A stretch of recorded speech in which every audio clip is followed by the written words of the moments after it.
Até daqui a pouco. Até mais. Até daqui a pouquinho. E arruma aqui pra mim, por favor, filha.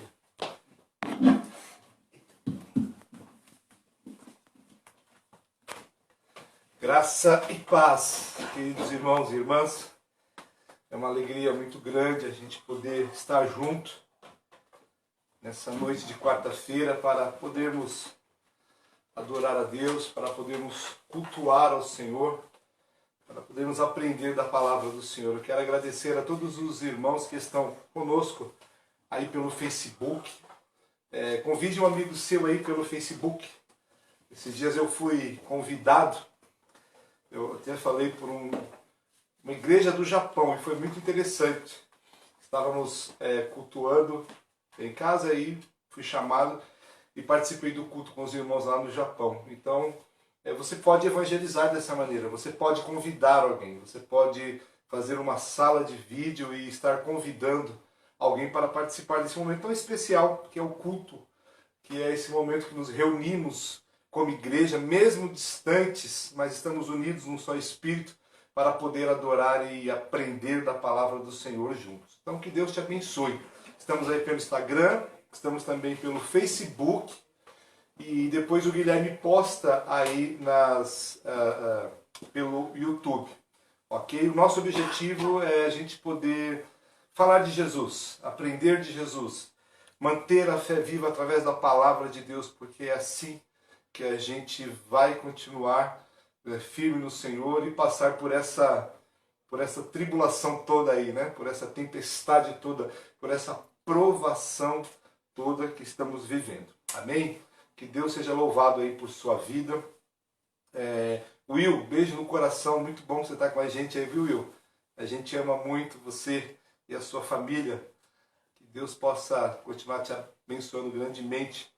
Beijo aí nas crianças. Também entrou Sara Paula, não sei se é a primeira vez que ela entra. Que Deus te abençoe, Sara. É uma honra ter você conosco. Nós somos a Igreja Batista ali no Colorado. Ainda estamos de portas fechadas, mas com o coração aberto para poder receber os nossos irmãos e poder comungar na mesma fé. Ok? Irmã Inês também, irmã da Fabiola, Deus continue abençoando. Mãe da Fabiana, Deus continue abençoando sua vida.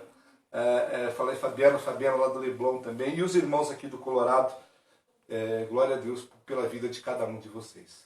Vamos continuar firmes, marchando, louvando ao Senhor. Amém? Daqui a pouco nós vamos falar do nosso tema, que é Evangelho, um caminho para o radicalismo na perspectiva de Cristo. Qual é a proposta, né?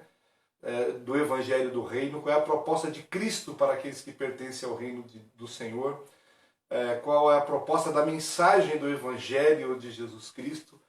É uma proposta radical que muda as nossas vidas, que deve mudar as nossas vidas, que deve mudar os nossos valores e que deve nos fazer pessoas diferentes, parecidas com Cristo, que têm objetivos que glorifiquem a Deus e que exaltem a Deus. Então daqui a pouco vamos continuar falando. Antes disso, quero convidar você para estar conosco amanhã no quadro Minha História, Nossa História. Tem sido muito bacana.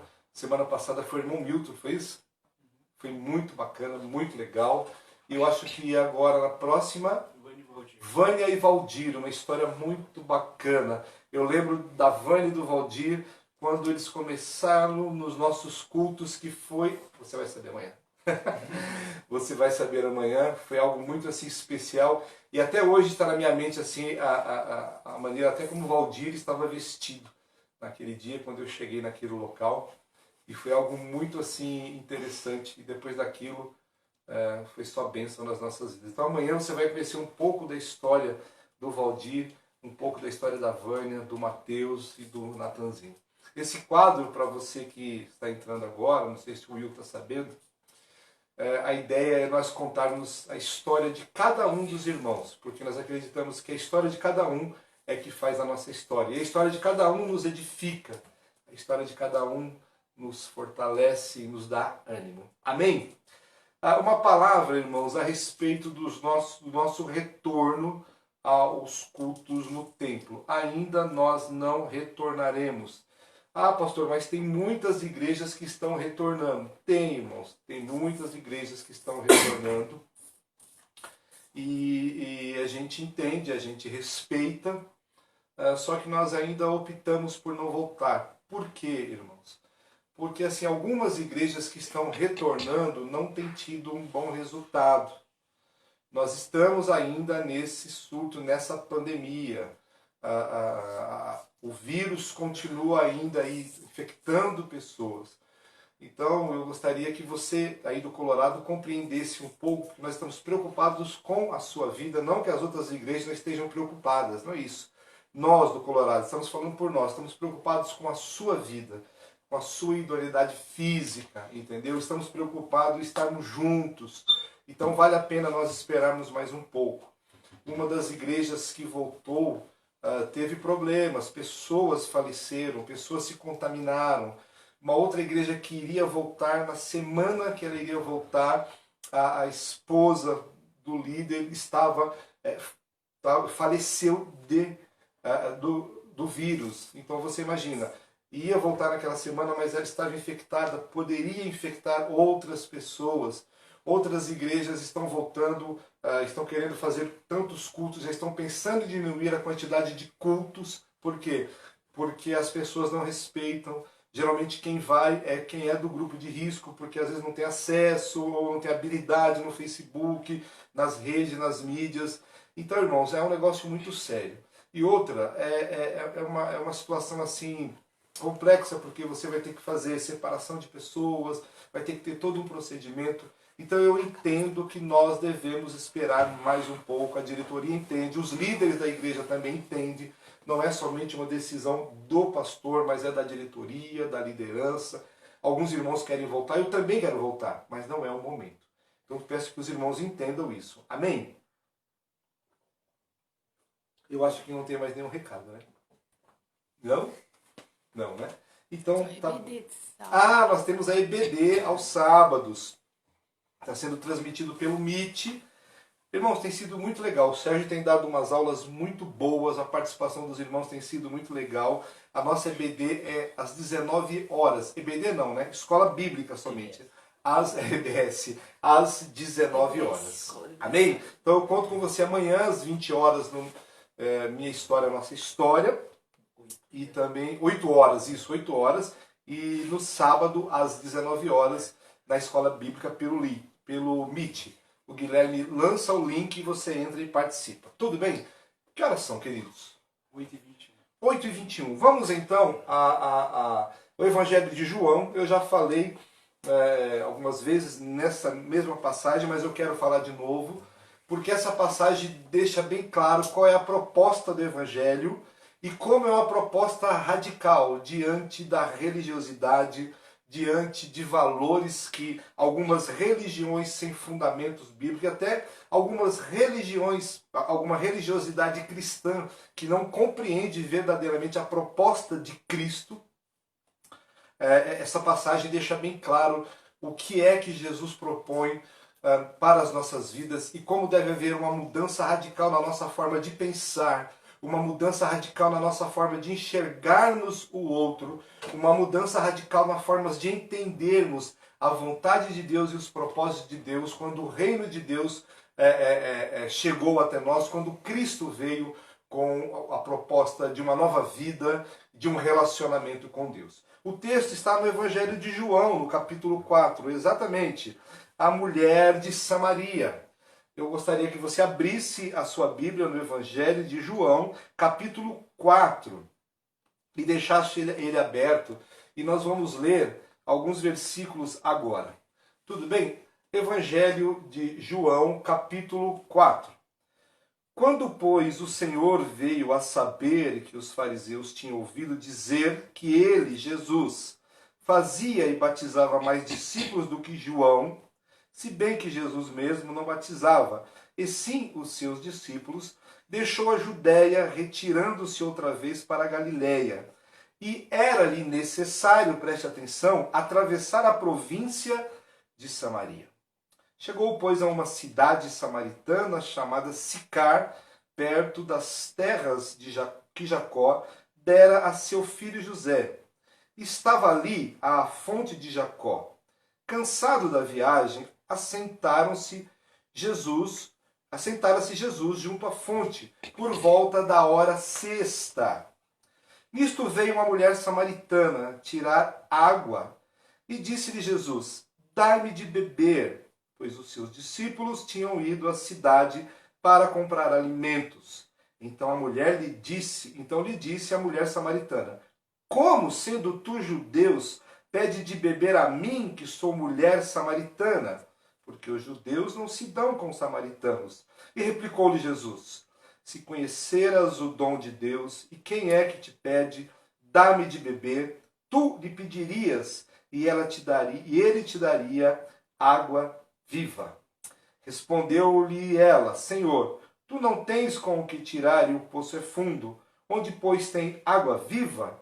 És tu, porém, maior do que Jacó, nosso pai, que nos deu o poço, do qual ele mesmo bebeu, e bem assim seus filhos e o seu gado? E afirmou-lhe Jesus: quem beber desta água tornará a ter sede. Aquele, porém, que beber da água que eu lhe der, nunca mais terá sede. Pelo contrário, a água que eu lhe der, será nele uma fonte a jorrar para a vida eterna. Amém? Vamos orar. Obrigado, Deus. Obrigado por tua palavra, que fala aos nossos corações. Ajuda-nos a compreender, a entender o que o Senhor quer nos ensinar através desta mensagem, em nome de Jesus. Irmãos, nós podemos ver ou enxergar esse texto por várias perspectivas e tirar várias lições desse texto. Por exemplo, nós podemos aqui entender que podemos falar que Jesus não estava preocupado em batizar, porque Jesus não veio especificamente, para batizar pessoas. Podemos aprender essa lição.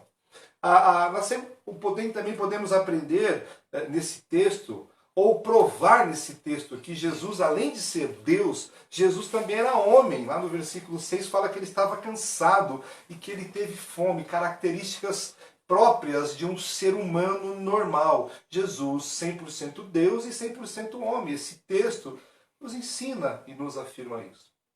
Também podemos entender que Jesus foi levar a salvação a uma mulher pecadora. Uma mulher que estava numa situação tanto quanto desagradável, vivendo uma vida em trevas. Então esse texto também nos ensina que Jesus foi ali levar salvação a uma pecadora, Também podemos aprender nesse texto que somente Jesus é que sacia a verdadeira sede do homem, a sede de Deus, a sede de estar em paz. Esse texto também nos ensina isso, ok? Uma outra lição que esse texto nos ensina, que você vai ler mais para frente, lá no versículo 23, é que não há necessidade de templos para adorar a Deus depois de Jesus. Chegará um tempo em que os verdadeiros adoradores adorarão o Pai em espírito e em verdade, em qualquer local, assim como estamos fazendo agora. Estamos adorando a Deus nos nossos lares, nas nossas casas. Alguns podem estar no trabalho, ou seja, não há mais um local para adorar a Deus, porque havia essa dúvida ali também, Ok, e que os verdadeiros adoradores são aqueles que adoram em espírito e em verdade, uma adoração que vem de dentro para fora. Várias e várias lições podem ser tiradas desse texto e são próprias desse texto e ajudam e nos edificam na fé. Mas o que eu queria entender mais com os irmãos aqui, ou chegar ao entendimento com os irmãos, é que Jesus, além de todas essas coisas, ele estava preocupado em demonstrar o porquê do reino de Deus. Como que se vive no reino de Deus. Como que os discípulos deviam enxergar agora a vida deles. E o porquê que eles foram escolhidos por Deus para poder estar com Jesus e para poder fazer ali a obra de Deus. Parece que Jesus queria ensinar aqueles discípulos algo muito profundo, algo que a religiosidade da época não conseguia ensinar, algo que a prática religiosa de alguns ali não conseguia deixar bem claro. Jesus queria ensinar ali para aqueles homens verdadeiramente qual deve ser o papel deles como cidadãos do reino, como discípulos de Jesus Cristo, qual é a profundidade do Evangelho, aonde o Evangelho chega e o que o Evangelho propõe. E é isso que eu quero estar tratando com vocês. Jesus queria demonstrar ali o quanto é radical o Evangelho e o quanto ele quer de nós uma mudança na mentalidade, na maneira de ser, na maneira de adorar a Deus e na maneira de ver o outro. Porque assim como a Fernanda disse que a lei e os... Não foi a Fernanda, mas ela leu, mas ela afirmou que a lei e os profetas dependem do quê? Daquele ensinamento de Jesus. Amar a Deus sobre todas as coisas e ao próximo como a ti mesmo. Amém? Então, eu só quero rapidinho passar um pouco aqui do contexto. Jesus ele vinha do sul ao norte e ele teria, o texto diz que ele teria que passar por Samaria. Não é isso que diz lá no versículo 4? E era-lhe necessário, olha só, Jesus deixou a Judéia, estava com sentido a Galiléia, estava no sul e ia para o norte. Cerca de 80 quilômetros mais ou menos ali. E o texto diz que ele era necessário passar por Samaria. Mas veja bem, existiam três caminhos, pelo menos três caminhos, que faziam esse percurso da Judéia ali do sul ao norte. O primeiro caminho era nas proximidades da costa. O segundo caminho era pela região da Pérea. E o terceiro caminho é passar pelo centro de Samaria. E é interessante que não havia essa necessidade mesmo, e até os judeus evitavam passar por Samaria.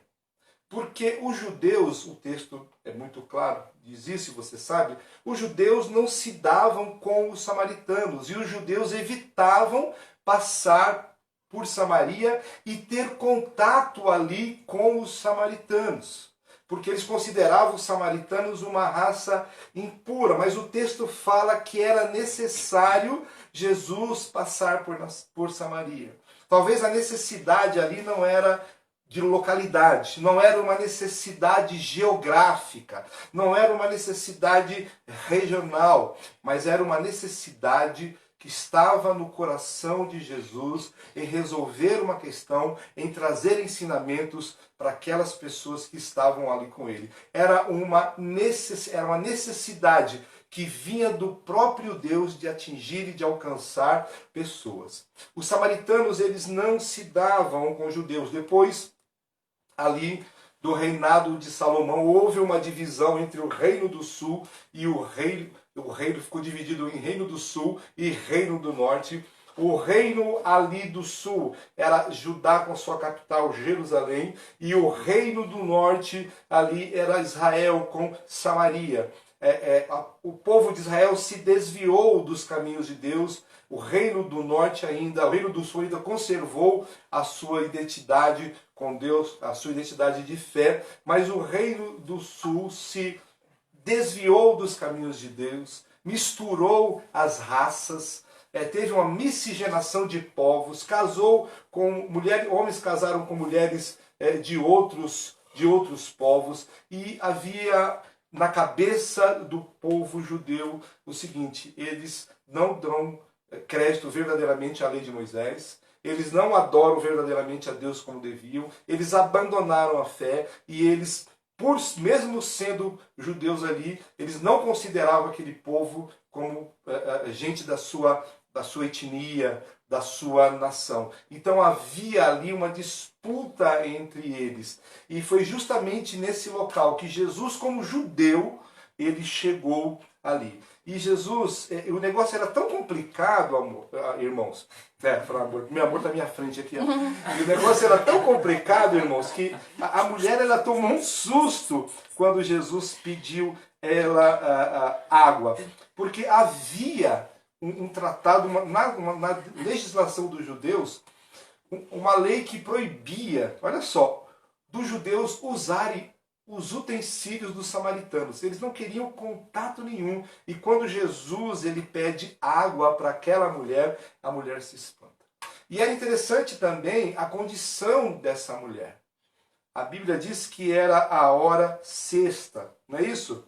Por volta da hora sexta. Era meio-dia, 12 horas naquele chão da Palestina. Acho que dava para fritar ovo na pedra sem óleo, sem nada. O sol escaldante. Não era costume daquelas mulheres estarem ali naquele horário. As mulheres iriam buscar água por volta das 6 horas da manhã. Ou seja, aquela mulher estava isolada ali na sociedade no momento que Jesus chegou. Ela estava praticamente ou provavelmente em disciplina.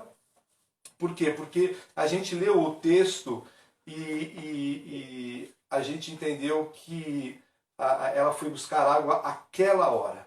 E naquela hora não tinha mais ninguém perto dela.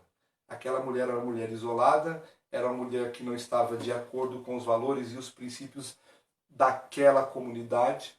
E aí a gente vai lendo o texto e a gente entende o porquê. Ela não tinha uma vida adequada, né? Ela já havia tido vários maridos e aquele que estava com ela naquele momento não era o seu marido. E aí Jesus tem esse confronto com ela e a gente entende que no final da história a gente vê que essa mulher ela teve uma decisão para com Deus, ela entendeu a necessidade dela, se rendeu ao Senhor Jesus, virou ali uma missionária naquele local, pessoas se converteram por conta do testemunho dela e depois porque ela levou o próprio Senhor Jesus àquelas pessoas e aquelas pessoas tomaram uma decisão com Cristo. Ou seja, a vida daquela mulher não foi mais a mesma depois que ela teve um encontro com Jesus. Aquela mulher era uma mulher à margem da sociedade. E aquela mulher, ela foi restaurada, ela nasceu de novo. Aquela mulher teve um encontro com Jesus. Ok? Muito bem. E aí, que lições nós vamos tirar desse texto, então, para as nossas vidas? O que é que o Senhor quer ensinar para nós nessa proposta do Evangelho?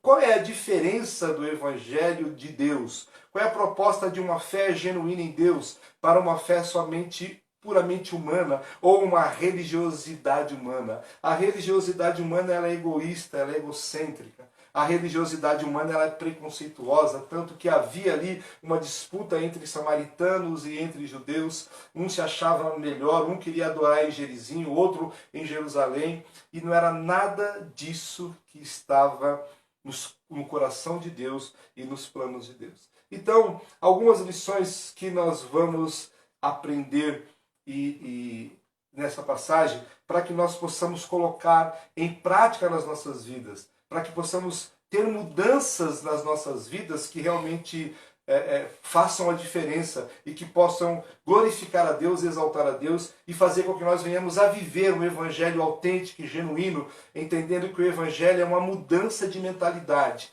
o evangelho é uma mudança de comportamento, o evangelho é uma mudança de atitude, o evangelho é mudança de prioridades, o evangelho é mudança de olhar, e é por isso que é algo que não é fácil. É muito mais fácil eu continuar sendo um religioso ou um frequentador de igreja ou um colaborador na igreja do que vivenciar aquilo que o Senhor quer para mim realmente. Primeira lição que nós aprendemos, que o Evangelho estabelecido pelo nosso Senhor Jesus Cristo, ele está aí para quebrar barreiras. Ele quebra barreiras. Ele faz a diferença. O apóstolo Paulo diz lá em Gálatas 3:28 que para Deus agora não há bárbaro, nem cita, nem judeu, nem grego. Todos agora são um em Cristo. E nós temos que mudar a nossa mentalidade e entender que o Evangelho ele veio justamente para os que são diferentes, para os que são excluídos, para aqueles que estão numa situação diferenciada, numa situação de exclusão muitas vezes. O Evangelho não é local para preconceitos. O Evangelho não é lugar para o melhor nem o maior. O Evangelho é um local para aqueles que se rendem a Deus e à proposta de Deus. O Evangelho do nosso Senhor Jesus Cristo é para quebrar barreiras, é para quebrar preconceitos, é para quebrar as diferenças, é para dar oportunidade para aqueles que não são, para aqueles que estão verdadeiramente distantes da vontade de Deus. No Evangelho de Jesus Cristo não existe o maior e nem o melhor. Não existe o mais santo e nem o mais impuro. Existem pessoas que precisam de ter um conhecimento de Deus. Pessoas que precisam se achegar a Deus. Quando Deus olha para nós, Deus nos olha como pecadores, como pessoas que estão à margem, como pessoas que precisam de ser reconciliadas por Deus. Quando nós olhamos para as pessoas, nós devemos olhar dessa maneira. Por isso que há uma proposta radical no Evangelho. Porque quebrar barreiras, quebrar preconceitos não é fácil. Os judeus, eles davam uma volta tremenda para não passar ali no centro de Samaria. Por quê? Porque os samaritanos estavam ali, porque aquela gente imperfeita estava ali, porque aqueles impuros estavam ali. Agora, eu não, eu sou santo, eu sou perfeito, eu sou de Deus, eu não posso me misturar com essas pessoas, eu não posso estar no meio dessas pessoas. E Jesus, ele nos ensina justamente ao contrário. É lá que eu tenho que estar. Era necessário passar por Samaria, porque em Samaria existia uma nação excluída, porque em Samaria existia um povo excluído, e o Evangelho vem trazer a oportunidade de pessoas que estão excluídas, de pessoas que estão à margem, de terem as suas vidas reconciliadas com Deus. A nossa mente, ela tem que abrir, o nosso coração, ela tem que abrir. Até porque nós, outrora, éramos essas pessoas que estavam à margem. Então o Evangelho não é local para barreiras. O Evangelho não é lugar para preconceitos. O Evangelho não é lugar para partidos. O Evangelho não é um local para pessoas perfeitas, mas sim para pessoas imperfeitas como eu e como você. E o apóstolo Paulo, ele fala isso, né? Deus escolheu as pessoas mais ignóbeis, as mais ignoradas, as que não eram nada da sociedade, para fazer com que a glória de Deus resplandecesse através da vida deles. Havia sim a necessidade de passar por Samaria. Não era uma necessidade geográfica, não era uma necessidade de localidade, mas era uma necessidade de Deus alcançar e transformar vidas. E talvez Deus, ele vá lançar eu e você em muitos locais que nós não queremos ir ou que não queremos passar, ou que talvez achamos que não estão de acordo com os nossos valores e com os nossos princípios. Talvez Deus nos coloque em situações complicadas, mas é necessário que nós tenhamos essa disposição de quebrar barreiras, de fazer a diferença e de levar a oportunidade de pessoas chegarem até o nosso Senhor e Salvador Jesus Cristo.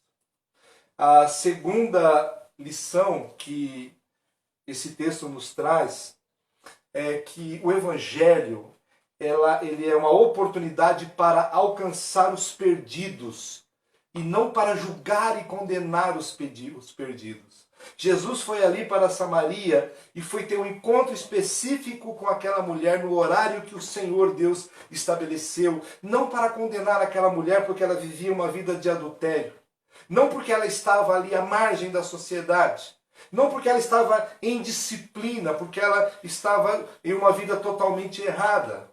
Não, Jesus foi ali para dar uma oportunidade de vida para ela. Jesus foi ali para ouvi-la. Jesus foi ali para sentir as dores dela. Jesus foi ali para entender o que aquela mulher passava. Jesus foi ali para ser a diferença na vida daquela mulher. E o Senhor confiou a mim e a você o Evangelho para que nós possamos ir aos perdidos, não para condená-los, não para julgá-los, não para nos acharmos melhores do que eles ou mais perfeitos. Lembra quando João chegou para aquele bando de judeus e disse: quem vocês pensam que vocês são?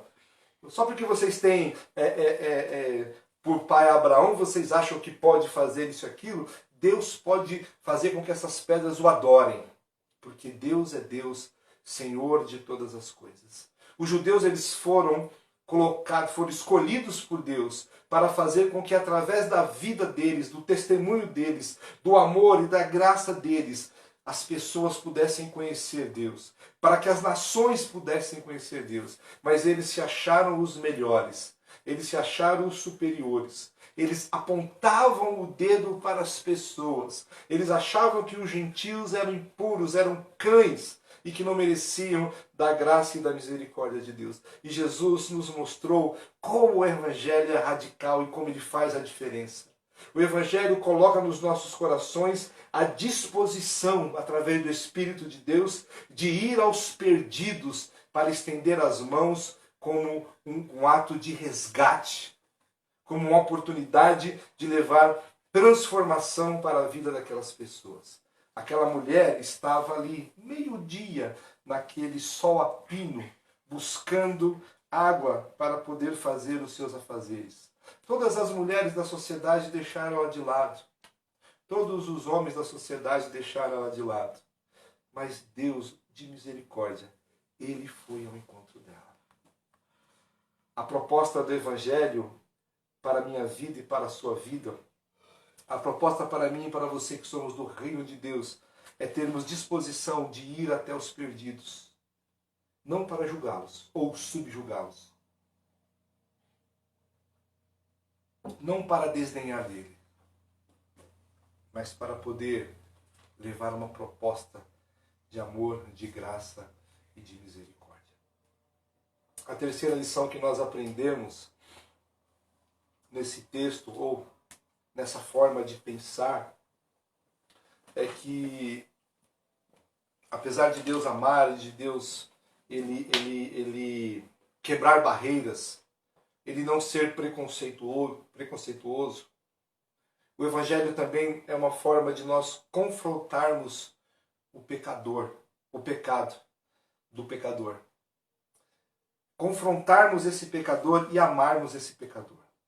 Jesus amou aquela mulher. Jesus foi até aquele povo. Jesus, ele fez a diferença. Jesus deu àquela mulher a oportunidade dela restabelecer a sua vida. Jesus deu a oportunidade daquela mulher dela novamente ter alegria, ter paz, dela ter uma vida transbordante na presença de Deus. Mas Jesus, ele confrontou o pecado daquela mulher. Ele disse para aquela mulher, olha, a sua vida não está de acordo com os princípios e com os padrões estabelecidos por Deus. Você tem vivido uma vida que não agrada a Deus. Estou parafraseando o texto aqui. Mas Deus não deixou de amar você. Deus quer apenas que você não continue nessa vida que você está. Deus quer que você reorganize a sua vida. Deus quer andar com você. Deus quer te dar paz. Deus quer fazer jorrar de dentro de você vida de verdade e vida em abundância. Mas você tem que deixar de lado a sua vida de pecado. E Jesus disse, você pode contar comigo, porque eu estou aqui para poder ajudar e orientar você a deixar essa vida de pecado e a fazer nova a sua vida. Então o Evangelho, ele está aí também como uma oportunidade de confrontarmos o pecado, mas amarmos o pecador. O Evangelho é a oportunidade de oferecer um recomeço, de oferecer uma opção de uma nova vida, mas isso com amor. Nós não temos que aceitar o pecado, nós não temos que concordar com o que é errado, nós não temos que abaixar a cabeça para os erros e para os pecados. Nós temos que apenas, em amor, mostrar aonde está o erro. Em amor, mostrar qual é a vontade de Deus. Em amor, mostrar o que é que Deus quer para a vida do pecador. Em amor, levar essas pessoas a conhecer a Deus e a viver para Deus. Então, essa é a proposta do Evangelho. É uma mudança radical de comportamento, meu e seu, na maneira de olhar o outro. É uma mudança radical de comportamento, meu e seu, de se relacionar com o outro. O Evangelho, ele é radical na proposta de como eu olho para o pecador. Não olhar de uma maneira condenatória. Não olhar para aquela pessoa e dizer, não tem mais jeito. mas é olhar para ele e dizer, tem jeito sim, porque teve jeito para mim, teve jeito para você. Eu entendo que essa passagem foi uma lição para os discípulos, para que eles possam aprender qual é a proposta do reino, para que eles pudessem aprender que o Evangelho tem que mudar a mente e os corações deles. E o Evangelho tem que mudar as nossas mentes e os nossos corações também. Irmãos, não somos melhores do que ninguém. Não somos mais especiais do que ninguém. Não somos mais privilegiados do que ninguém. Apenas o amor de Deus nos alcançou. Mas continuamos a ser tão pecadores quanto os outros seres humanos. Talvez agora somos pecadores arrependidos, né? Pecadores que receberam a graça e a misericórdia de Deus. O Evangelho nos mostra que nós temos que mudar a nossa maneira de pensar em relação ao outro. Ser mais misericordioso, ser mais amoroso, estender mais a mão para o outro. E como é que eu posso fazer isso? Olha para mim, olhar para você, e entender quem nós éramos. Talvez o seu problema não é a prostituição, não é o adultério. Talvez o seu problema não é a pornografia. Talvez o seu problema não é a ganância. São outros problemas. Talvez inveja. Talvez mentira. Talvez ser injusto. Talvez desejar o que não é seu. Talvez tratar as pessoas de uma forma que não deveriam ser tratadas. Então, quando nós olhamos para nós também entendemos que somos pecadores, miseráveis, e que Deus nos alcançou. E nós temos que mudar a nossa maneira de pensar em relação ao outro.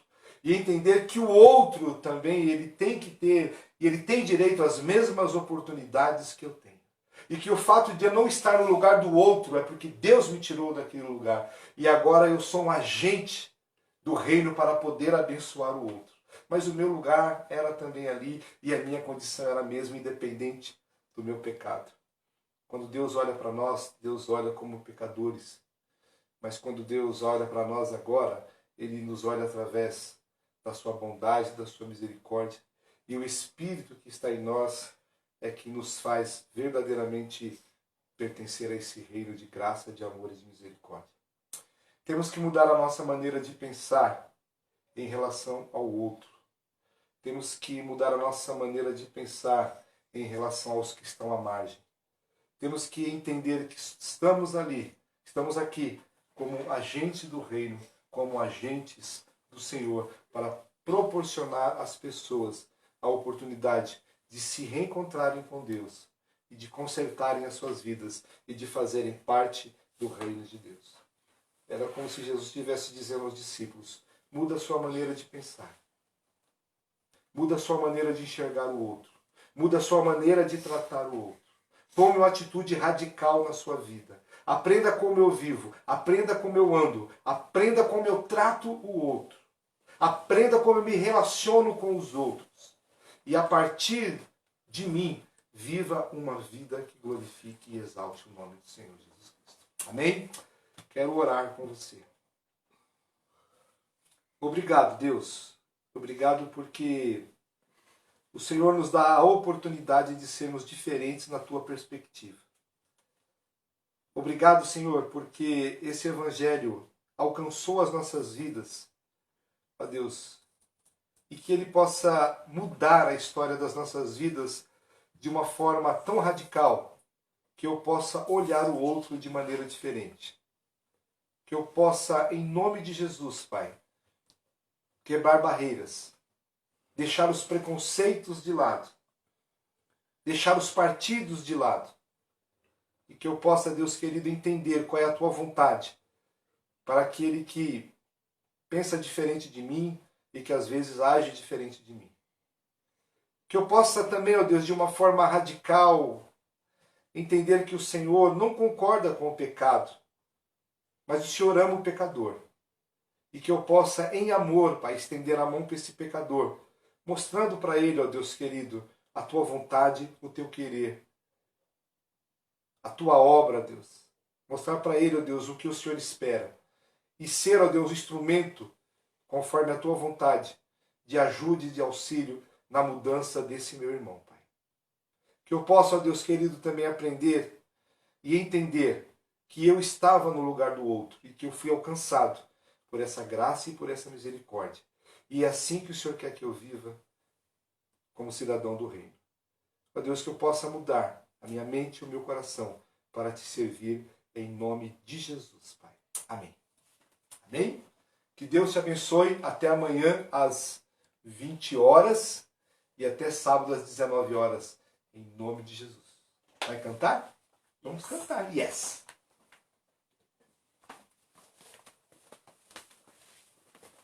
Oi, gente.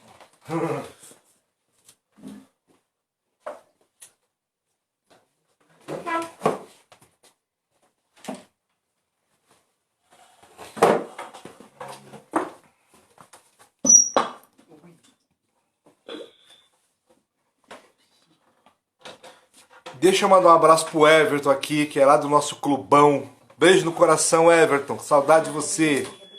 É do clubão. Eu que tava sem óculos, Everton. Ai, eu vou falar oi pra você um outro dia que alguém me falou. Mas aí depois passou e aí eu esqueci o nome. Que bom você aqui, viu? Deus abençoe. Vamos louvar, irmãos.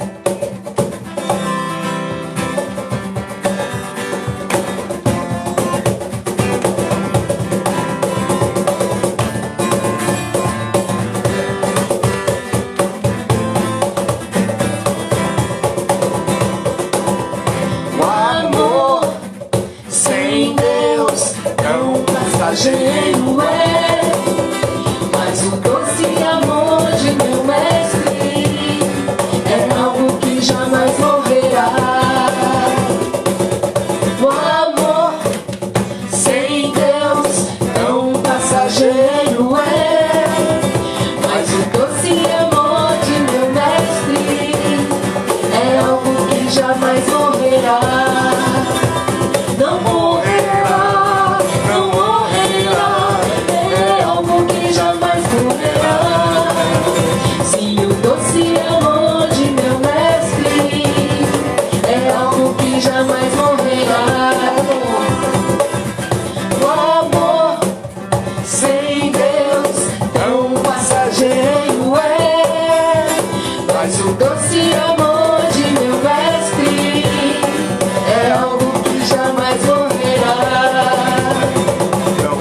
O amor sem Deus é um passageiro é, mas o doce amor de meu mestre é algo que jamais morrerá.